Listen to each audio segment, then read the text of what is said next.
nous allons commencer rapidement et nous déjà commencé et pas oublier inviter nos amis, nos familles pour nous progresser dans la vie, pour nous progresser dans la vie. Maintenant, 2 Chroniques 1, verset 10 dit, accorde-moi la sagesse et l'intelligence. En toute fois, nous pensons que la sagesse, c'est un bagage que le monde a tout fait avec, tandis que la Bible nous enseigne encore et encore que la sagesse se demande et se reçoit. La sagesse se demande et se reçoit. Il y a un monde qui est capable de pas gagner sagesse là, mais les modèles et les recevoir. Nous parlons ça plus devant dans le message là. Premièrement, c'est quoi le leadership? C'est quoi le leadership? C'est quoi le leadership? Moi, j'aimerais aller dans 2 Chroniques, chapitre 2, verset 11. Ensuite, nous pourrons commencer à examiner, nous pourrons commencer à définir le leadership. 2 Chroniques, chapitre 2, verset 11. C'est important pour vraiment il y a la parole avec vous. Et 2 Chroniques 2, verset 11. Huram, qui c'est le roi de Tyr, c'était un roi contemporain avec Salomon, qui était roi d'Israël à l'époque. Huram, roi de Tyr, répondit dans une lettre qu'il envoya à Salomon. Et puis il dit dans la lettre là, c'est parce que l'Éternel aime son peuple qu'il t'a établi roi sur eux. C'est parce que l'Éternel aime son peuple qu'il t'a établi roi sur eux. 2 Chroniques, chapitre 9, verset 8. 2 Chroniques, chapitre 9, verset 8. Amen. 2 Chroniques, chapitre 9, verset 8, c'est le discours de la reine de Séba, ok, qui t'a baillé un discours à Salomon, qui ça le dit, il dit dans 2 Chroniques 9, 8 là, il dit dans le discours ça, il dit, béni soit l'Éternel ton Dieu qui t'a accordé la faveur de te placer sur son trône comme roi pour l'Éternel ton Dieu, c'est parce que ton Dieu aime Israël et veut te faire subsister à toujours qu'il t'a établi roi sur lui pour que tu fasses droit et justice, pour que tu fasses droit et justice. OK. Premièrement, pour nous entrer dans la définition de leadership là, nous voyons que le roi Huram qui t'a fait qui t'a gagné des affaires et des échanges, des affaires et des échanges entre le roi de Tyr et le roi d'Israël pour la construction du temple de l'Éternel, que David t'a gagné confié petit Salomon. Et puis Huram, lorsque Huram a interagi avec Salomon, il y a une sagesse qui dégageait dans Salomon. Il y a un leadership qui est différent dans Salomon. Et puis il dit comme ça que c'est parce que l'Éternel aimait peuple Israël qui fait que l'établit sous yo. Alléluia. Qui fait que l'établit sous yo. Et puis dans le verset 12, il dit comme ça que, le verset 12, il dit, il a donné au roi David un fils sage, prudent et intelligent qui va bâtir une maison à l'Éternel. 2 Rois 2, verset 12. Il a donné au roi David un fils sage, prudent et intelligent. Et puis, nous, la reine de Séba lui-même, dans 2 Chroniques 9, verset 8, il dit, c'est parce que ton Dieu aime Israël et veut te faire subsister qu'il t'a établi roi sur lui pour toujours pour que tu fasses droit et justice. Alors maintenant, nous voyons déjà que quelqu'un est capable de dire qualité et d'un leader qui fait la sagesse, l'intelligence, la connaissance et la prudence. Nous voyons ça dans le texte biblique. Et puis nous voyons aussi que la finalité du leadership, c'est pour exercer la droiture, pour exercer la justice, mais aussi il y a l'autre finalité tout, mais que nous allons parler. Nous commençons avec ces 2 pierres que nous commençons à poser. Les qualités d'un leader, ça c'est les premières qualités pardon, que nous avons pour nous, c'est la sagesse, la prudence, l'intelligence, tout ça. Et puis nous gagnons aussi une objectif d'un leader qui c'est apporter la justice, apporter la droiture et des autres objectifs aussi que nous allons plus devant. Maintenant, nous avons plusieurs exemples de leadership que la Bible montre nous. Premièrement, avant que nous passions avec des exemples de leadership, nous allons faire nous connaître que le leadership sous une définition simple et claire, c'est, dans écrit ça en côté, et c'est vraiment important pour que l'on côté, parce que chaque grain de nous là, vous avez en vous le leadership. Le leadership, c'est quoi? Et nous allons parler de ce qu'est le leadership et de ce que n'est pas le leadership. Le leadership, c'est quoi? Amen. Le leadership, c'est quoi? C'est la capacité d'influencer pour une bonne cause. Le leadership, c'est la capacité d'influencer pour une bonne cause. C'est la capacité d'influencer pour une bonne cause. Ça, c'est une définition très simple, très claire, très basique. C'est la capacité d'influencer pour une bonne cause. Maintenant, pourquoi le leadership? le leadership lui-même, il est là pour lui, pour lui camper en face toutes sortes de désordres, toutes sortes de gaspillage. Parce que le désordre, le gaspillage et toutes sortes de chaos sont diaboliques. Tout côté où il y a désordre, il y a gaspillage, tout côté où il y a l'autre qui a un principe, Satan règne là. Amen, Satan règne là. Tout côté qui a désordre en côté, il produit une adoration pour Satan.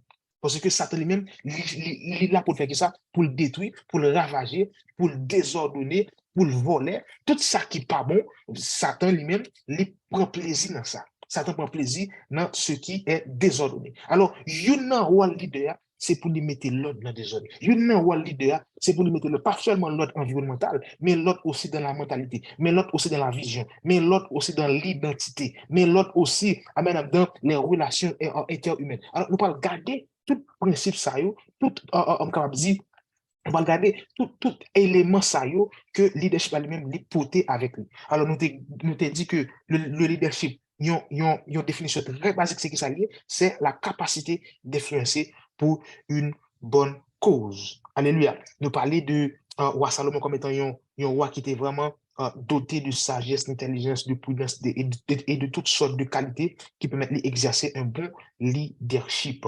Alléluia. OK.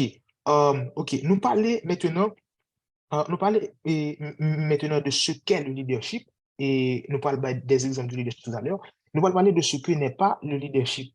En pile fois, et malheureusement, la société présente nous le leadership comme étant un monde qui fait succès. Ils présentent nous souvent le leadership comme étant un monde qui gagne un pile bien matériel, comme étant un monde qui gagne une grande renommée, comme étant un monde qui gagne une influence internationale ou une influence régionale, un monde qui, soi-disant, entre guillemets, fait succès déjà. Est-ce que c'est pas vrai? C'est comme ça qu'ils présentent nous un leader. Si vous pas ça ou pas leader, la société présente nous un leader, il nous ce qu'on appelle un prototype de leader, côté qui dit nous, pour son leader, il dit de façon qui implicite, mais il impliqué que pour son leader, il faut qu'on fasse succès. Pour son leader, il faut qu'on gagne un pile l'argent. Pour son leader, il faut qu'on gagne des, il faut qu'on gagne date, il faut qu'on gagne une influence, etc. Tout ça, il faut qu'on gagne faire succès, etc. Tout ça, etc. Alors, c'est comme ça que la société, il illustré pour nous le leadership. Tandis que nous voyons que le leadership n'est pas nécessairement veut dire le succès. Parce que avoir du succès, selon la société, c'est devenir un leader. C'est-à-dire que nous voyons qu'un pile de monde, soi-disant, fait succès, et puis il n'est pas capable vraiment de porter un bon leadership. Parce que tout leadership qui ne produit pas un bon résultat n'est pas un bon leadership, n'est pas un leadership authentique, n'est pas un leadership, capable de dire, qui utile la société, ou encore qui utile les hommes, ou bien entourage. Ce que le leadership n'est pas, c'est avoir du succès selon la société. Ce que le leadership n'est pas, c'est avoir de l'influence avant tout.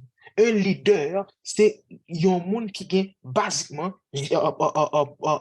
facilement, la capacité pour lui influencer ou encore pour lui aider un monde vraiment à prendre de bonnes décisions. Déjà là, on va exercer le leadership. Maintenant, nous allons entrer plus profondément dans le leadership. On va mettre quelques exemples de leaders dans la parole. Nous avons Moïse comme étant un leader et nous connaissons, vous chrétiens, vous savez que Moïse lui-même n'est pas vraiment gagné comme dit, ils ont leadership inné. Parce que Moïse, déjà, lorsque mon Dieu révèle de sa vocation, Moïse était même dit, mon Dieu, que je n'ai pas la parole facile. Je n'ai pas la parole facile, beaucoup, je ne pas qu'à parler devant le monde. Nous sommes timides, tout ça. Alors, nous voyons que Moïse lui-même, il n'est pas un leader inné, et Moïse aussi, pas, pas de gagner ce qu'on appelle l'appréciation sociale. Parce que lorsque Moïse était Songez que lorsque Moïse était en Égypte, Moïse, le fait qu'il était apprécié ou encore il était des privilèges égyptiens et le fait qu'il était hébreu, ça a été joué contre lui. Ils sont hébreux, mais lui, autour de la table de Pharaon, ça a été joué contre lui. Ça veut dire que hébreu frère, il n'a pas jamais apprécié lui. Et puis, Moïse pas senti bien dans l'état égyptien parce qu'il était connu côté de source, il était connu origine, il était connu racine. Amen. Alors, nous voyons là Moïse, un leader. Nous voyons également différents leaders tels que Josué, Salomon, Josaphat, Ézéchias, Jésus, les disciples, tout ça. Nous avons différents types de leadership que nous pourrons aller, ouais. OK. Maintenant, et ça que nous remarquons dans le leadership, c'est que le leadership lui-même, automatiquement vient avec ce qu'on appelle une position d'autorité ou encore une position de domination. Une position d'autorité qui ne veut pas dire une autorité légale ou encore une autorité que la loi ba ou, mais une autorité morale, une autorité qui est acceptée de manière générale ou encore commune, que les hommes capables connaissent que, OK, moun sa li gen une certaine autorité, une certaine domination. Et puis, en deuxième lieu, nous gagnons la sagesse et la compétence, ou encore la prudence, l'intelligence, que moun sa li même li gen comme habilité, comme qualité la qualité. Et puis, nous gagnons aussi la caille yon leader, nous gagnons l'amour, la protection, la provision, la subsistance, tout ça, qui, comme dit, c'est rôle yon leader pour lui vraiment veiller à la bonne marche d'une société, d'une organisation ou encore d'un groupe pour que le groupe soit capable de vraiment avancer ensemble dans la vie. Et puis nous gagnons chacune des aléas, la droiture, la justice et tout ce qui n'est pas bien, tout ce qui est contre et la bonne marche, le bon déroulement d'un groupe, tout ça qui est capable de vraiment menacer la sécurité des gens, de leur vie, tout ça. Tout cela, l'idéal lui-même comme moi pour le mettre un système sous pied qui protégeait non seulement l'organisation de la société, mais aussi les individus, les personnes de cette société-là. OK. Maintenant, nous allons parler, pendant que nous dit que le leadership, c'est définition basique, c'est la capacité d'influencer et pour une bonne cause. On va parler maintenant de l'élément ça que nous t'ai dit dans le commencement du message là, qui fait un élément fondamental pour tout leader. Qui c'est quoi? Qui c'est la sagesse. Parce que lorsque bon Dieu réunit un leader, ou bien lorsque bon Dieu établit un leader, quel est un leader spirituel ou un leader séculaire veut dire dans le monde là, qui pas croire dans bon Dieu, mais qui pas vraiment servir bon Dieu, et tout leader ça, yo besoin de ce qu'on appelle la sagesse pour yo capable vraiment gagner un attribut de leader, un attribut de leader. Parce que leader lui-même, il ça qui vraiment rend un vrai leader, c'est des prises de décision. C'est seulement ça. C'est des prises de décision, surtout dans des moments difficiles, surtout dans des situations compliquées. C'est ça, Nkabzi, ça qui vraiment démontré ou encore qui révélait le caractère d'un vrai leader, c'est la prise de décision. Maintenant, la sagesse. C'est ça qui la sagesse. Et entre parenthèses, je dois parler de la sagesse. La sagesse, c'est l'élément central même du leadership dans tous les domaines. L'élément central du leadership, quel que soit le domaine, c'est la sagesse. C'est la sagesse. Lorsque Dieu appelle quelqu'un au leadership, que ça libali de la sagesse. Nous, on ça plusieurs fois. Non, avec le leadership de Josué, on va le verset tout à l'heure. Nous, on ça aussi avec le leadership de Moïse, de Joseph, le leadership de Salomon. Nous voyons l'élément commun, c'est quoi? C'est la sagesse. C'est la sagesse. Chaque fois que mon Dieu voulait lever un monde en tant qu'un leader ou voulait vraiment utiliser ça comme étant un leader, il bali ce qu'on appelle la sagesse. Proverbe 24, verset 3.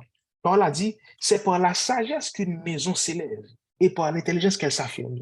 C'est par la sagesse, ce n'est pas ni par l'amour, ce n'est pas ni par la compassion, ce n'est pas ni par l'argent, ce n'est pas ni par l'onction, ce n'est pas ni par la gentillesse, ni par autre chose, mais c'est par la sagesse qu'une maison s'élève et qu'elle s'affirme. Par l'intelligence qu'elle s'affirme. Lorsque vous finissez bâtir un projet, un business, maintenant, pour affirmer le business, ou encore pour rendre le business plus fructueux, pour le business élargir, il te faut la sagesse, il te faut l'intelligence.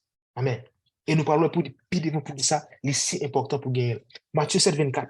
Un homme prudent, c'est un homme qui a bâti sa maison sur le roc. Alors, nous ouais, le mot prudence t'es surgi lorsque nous avons parlé de Salomon dans 2 Chroniques 2, côté que le roi de Tyr t'a dit que Salomon, c'est un homme prudent. c'est un homme prudent. Alors, nous voyons que dans Matthieu 7, 24, là, lorsque Jésus a parlé de deux types de monde, il dit, il y a des gens qui pas pratiqué par là, c'est des gens qui bâtissent maison sur le sable, lorsque vent avec toutes sortes de forces extérieures battent sur maison ça, l'écraser maison, parce que maison pas une bonne fondation, mais il dit que l'homme prudent, les bâtit maison sur le roc. Amen. Nombre 27, verset 15 à 18. C'est là que vous parlez de la sagesse de Jésus. Dans Nombre 27, non, non, 25, 27, pardon, dans Nombre chapitre 27, lorsque Seigneur a révélé Moïse, mais qui est-ce qu'il peut utiliser comme son successeur, qui ça le fait? Il dit, allez imposer main sur Josué. Dans Nombre 27, verset 15 à 18. Allez imposer main sur Josué, et puis, Amen, pour Josué capable de recevoir la sagesse. Amen. Et dans Deutéronome 34, verset 9, c'est là que, par la révélé que Josué te gagné un esprit de sagesse sur lui parce que Moïse t'a imposé l'aimer. Alors, nous, récit à lui-même, il est allé dans Nombre 27, verset 15 à 18, côté que Moïse lui a cherché Josué et puis lui a imposé Josué l'aimer sous l'ordre de l'Éternel parce que Josué faut qu'il recevoir un don qui c'est le don de la sagesse pour te vraiment guider le peuple là. Pour te vraiment guider le peuple là. Alléluia. Et Deutéronome 34, verset 9, c'est là que Joseph, Moïse pral mourir, côté que Dieu te dit comme ça que, mettez en promesse ou pas rentrer, mais ou capable de voir, il est à deux genoux. Et puis il dit, il parlait de Josué, côté que il dit Josué lui-même, c'est lui-même qui a successeur, et Josué était doté de sagesse. Alléluia. Yes. Alors, Josué, fils de Nun, reçut la sagesse par imposition des mains pour succéder à Moïse. Amen. Amen. Gloire à Jésus. Maintenant, comment nous parler de la sagesse? Je ne vais pas été souligné parce que ce n'est pas le sujet central. Et nous parler de la sagesse. Maintenant, et comment posséder ou recevoir la sagesse? Parce que moi, j'ai déjà fait mention de ça et dans le commencement de message là, côté que me dit que il y a un monde qui sage, il n'est pas fait avec. Il n'est pas fait avec. La sagesse s'acquiert, la sagesse se reçoit, la sagesse s'obtient. Mais qui vient que je le fais comment faire pour obtenir la sagesse? Il y a plusieurs façons que la Bible lui-même révèle. Premièrement, il y a la prière, d'après Jacques 1, 15, Jacques 1, 5, pardon.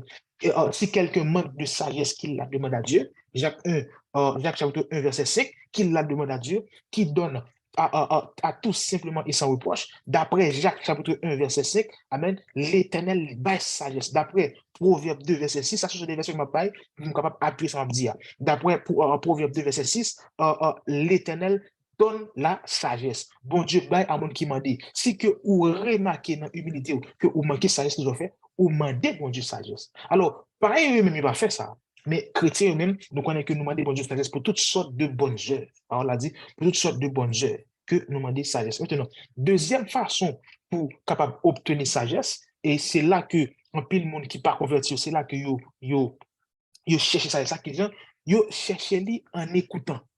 Et dans mes souligner et écouter.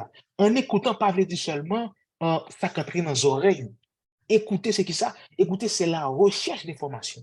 C'est ça l'écoute. L'écoute, c'est que ça, c'est la recherche d'informations. C'est être avide d'informations. Alors, c'est là que principe spirituel, ça, d'après Proverbe 19, 20, qui ça l'a dit? Amen. Si nous allons dans Proverbe 19, 20, Paul a révélé que la sagesse s'obtient en écoutant. Amen. On va les verser à vous, pour bien mettre les. Écoute les conseils et reçois l'instruction afin que tu sois sage dans la suite de ta vie. Alors, c'est là que les inconvertis eux-mêmes, ils ont excellé par rapport avec sagesse de ce monde. La sagesse pour les affaires, la sagesse pour le carrière professionnel, la sagesse pour toutes sortes de projets, pour toutes sortes de sciences, que ce soit la politique, que ce soit l'histoire, tout ça, ils ont vraiment appliqué ce qu'on appelle la recherche d'informations. Maintenant, lorsque un monde gagne un document dans même, que ce soit un livre ou un ouvrage, et puis il prend ouvrage ça, et puis il passer du temps dans le livre ça, il faut connaître que le livre ça gagne un monde derrière. Quoique moun nan capable vivant, mais moun ça gagne une information que ni passé temps à rechercher, que ni passé temps à connecter, et puis moun ça lui-même il effectue des recherches approfondies et puis il documente, et puis il écrit un livre. Maintenant, moun ça, il parlait à travers de l'encre. L'encre, l'on parlait pour lui, mais c'est parler, le parler. Maintenant, ou même qu'il a qui soit fait, ou tendez ça, moun ça, pour dire pour la lecture. Est-ce que vous êtes là, mes frères et sœurs? Ou tendez ça, moun nan djou, pour la lecture. C'est le même pour la méditation. À chaque fois que vous ouvrez Bible, mes frères et sœurs, amen, bon Dieu prend par la voix. Bon, Paul a dit que la foi vient de ce qu'on entend et ce qu'on entend vient de la parole de Dieu. La parole de Dieu, c'est la Bible. Chaque fois que vous ouvrez la Bible là, c'est bon Dieu qui parle avec vous. Bon Dieu qui parle avec vous. Yes, là, pas trop de rentrer dans ça, quoique il y a l'Esprit de Dieu derrière la parole, qui illumine sur la parole là, qui boit un verset, tout ça, etc. Mais la parole en soi, c'est le message de Dieu. Amen. Le message de Dieu accessible au peuple. Amen. Ça veut dire que le monde a cherché sagesse, que ça le fait, l'étendez, l'écoute. Amen. La recherche de la sagesse se trouve en l'écoutant. Amen. Ça veut dire que nous-mêmes, les chrétiens, vous avez deux moyens. Le premier moyen, Jean que nous te disons, c'est demander à Dieu qui donne tout simplement. Amen. Bon Dieu, juste, un exemple, et Moïse juste imposé Josué les mains, et puis Josué miraculeusement, divinement, amen, surnaturellement, recevoir des années d'expérience de sagesse. Bon Dieu a fait ça. Bon Dieu fait ça. Et moi, je crois dans ça en pile. C'est ça qui est la faveur de Dieu. La faveur de Dieu, c'est que vous gagnez 5 ans, 10 ans d'expérience et dans un an, dans quelques mois, vous gagnez des années d'expérience et d'expertise. Amen. Sans que vous pas vraiment vivre. Mais normalement, dans les conditions normales, où tu as supposé passer 10 ans pour atteindre le niveau de sagesse. Ça. Alléluia. Ça veut dire que yon inconverti lui-même, il peut passer 10 ans, 10 ans pour lui pratiquer ou bien pour lui vraiment adonner à telle discipline de la vie, pour lui vraiment atteindre une dimension ou encore pour lui venir expert. Tandis que, ou même dans un seulement, la faveur, la grâce de Dieu, amen, il faut venir expert. Côté que mon Dieu, comment faire, il est comme toute bagage ça. Et puis c'est là on dit, ah, c'est la grâce de Dieu. Amen. Ce sont des prodiges à mes yeux. Alléluia. Et c'est là la manière la plus sage, c'est de demander à Dieu. Pendant qu'on demande mon Dieu, et puis mon Dieu a guidé vers des ouvrages qui a vraiment accéléré croissance. Alléluia. Qui a vraiment accéléré croissance. Alléluia. Maintenant, nous allons trouver sur la sagesse. J'ai envie de dire, l'élément fondamental de tout leadership, c'est quoi? C'est la sagesse. La sagesse, c'est par la sagesse que tout projet, tout maison amène s'élève et s'affirme. Et nous voyons que la sagesse n'est pas innée, ça s'obtient, ça se reçoit et ça s'acquiert. Et nous connaissons que il y a deux façons. Pour une première façon, c'est divinement par la foi en demandant à Dieu, amen, dans tel domaine, nous devons faire le Seigneur m'endouler. Et puis deuxièmement, c'est en exerçant l'apprentissage, qui c'est l'écoute. Alléluia. OK. Maintenant, nous poser la fondation du leadership, nous parler du leadership comme étant la capacité d'influencer et moi, je souligner qu'un leader ou pas besoin de faire succès, ou pas besoin de 10 machines, ou pas besoin d'une plateforme, ou pas besoin d'un leader spirituel, ou pas besoin d'un pasteur, non. Ou son leader, Dieu t'appelle à exercer un leadership à influencer. Parce que, par exemple, pour samedi là, tout le monde qui est là, d'après la parole de Dieu, vous êtes appelés à être des parents. Si que nous pouvons gagner petit ou bien si que qu'on est là. Est-ce qu'on parle de l'orgue petit pour un leader? Ou parle de l'équipe ou père de famille pour un leader? C'est depuis qu'on a pour son leader. Parce que tôt ou tard, ou bien pour venir père de famille. Tôt ou tard, ou bien pour venir mère de famille. Amen. Alléluia. Et même si que ou pas ta faire petit, mais on peut toujours adopter. Maintenant, est-ce qu'on parle de c'est lorsque petit là, non, mais pour chercher qui vient pour aller gérer le foyer? Non, non, non, non. Absolument pas. C'est pour ça que par la grâce de Dieu, nous venons comprendre que le leadership, c'est quelque chose pour tout le monde. Fais-nous comprendre que le leadership, là, c'est pour les grands businessmen, c'est pour les grands politiciens, c'est pour les grands entrepreneurs. Non, c'est pour tout le monde. Tout le monde est appelé à être un leader. OK. Nous parler du leadership, nous parler de qui ça lié à qui ça le paye, nous parler de l'élément fondamental du leadership, quelque chose de divin qui c'est la sagesse. Maintenant, nous allons parler de sujet noir qui c'est biblico-systemic leadership, ou en français, et un leadership biblique systématique. Un leadership biblique systématique. Moi, je parle un peu, comment dire, et un peu soutenu, mais ce sont des mots très, très, très, très faciles. Et alors, systématique, systémique, et c'est un mot côté que où elle a donné système. Et ça, c'est vraiment important. Nous comprenons ça, leadership. Maintenant, un leadership systémique ou encore systématique qui s'allie, c'est un leadership côté que nous parlons ouais, des stratégies, nous parlons ouais, des méthodes, nous parlons de diverses bagailles que nous parlons vraiment comprendre qui vient pour nous utiliser, pour nous vraiment progresser dans les domaines de cette vie. Maintenant, le sujet biblico-systémique leadership, ou en français, leadership biblique systémique. Maintenant, et nous allons parler de ce mot central-là qui c'est le système. Que signifie le mot système? Que signifie, et chers frères, chers sœurs, que signifie le mot système? Définition, d'après quelques recherches, d'après, dit, quelques temps passé pour vraiment porter une définition simple, mais qui système non. Système, c'est un arrangement de ressources permettant à une organisation de fonctionner. Aussi simple que ça. Un arrangement de ressources permettant à une organisation de fonctionner. T'as aimé que vous écrit ça. Que signifie le mot système? Un arrangement de ressources. C'est là l'expression centrale de la définition. Ou encore, c'est là l'expression, on capable de dire, qui est plus important. Un arrangement de ressources. Un arrangement de ressources. Un arrangement de ressources qui permet à une organisation de fonctionner. Mais avant tout, c'est un arrangement de ressources. Ça veut dire que ça, ressources, c'est pas gagné. Ressources, c'est pas n'importe qui genre. Une façon qu'on range, une façon qu'on coordonne. C'est l'arrangement de ces ressources-là permettant à une organisation de fonctionner. OK. On parlait de système, donc, nous définir, pardon, nous définir le mot système. Maintenant, nous allons définir le mot stratégie. Le mot stratégie, qui est différent du système. Le système, c'est un arrangement des ressources permettant à une organisation de fonctionner. Maintenant, on nous définit le mot stratégie. Stratégie. La stratégie, Jean que moi j'ai fait pour système, non, moi je vais une définition qui est très, très, très, très simple et que l'on peut mémoriser et comprendre facilement. C'est qui ça? C'est la coordination des actions ou encore manœuvrer habilement pour atteindre un but. La coordination des actions ou encore le fait de coordonner des actions. Amen. La différence entre le système et la stratégie, le système, c'est un arrangement de ressources, OK? Mais le mot stratégie lui-même, c'est que ça, c'est la coordination des actions ou encore manœuvrer. Manœuvrer, c'est que ça, c'est produire des actions, c'est agir, manœuvrer habilement pour atteindre un but. Alors, nous, avec une stratégie, gagner une habilité, gagner une sagesse, gagner une prudence, gagner une précaution dans la façon qu'on va poser action. Une stratégie, ça fait les stratégies, ce sont des actions qui bien étudiées. Ce sont des actions qui bien, qui ont un minimum de théorie derrière. Des actions composées avec un résultat qu'on attend pour joindre le livre. C'est ça la stratégie. Alléluia.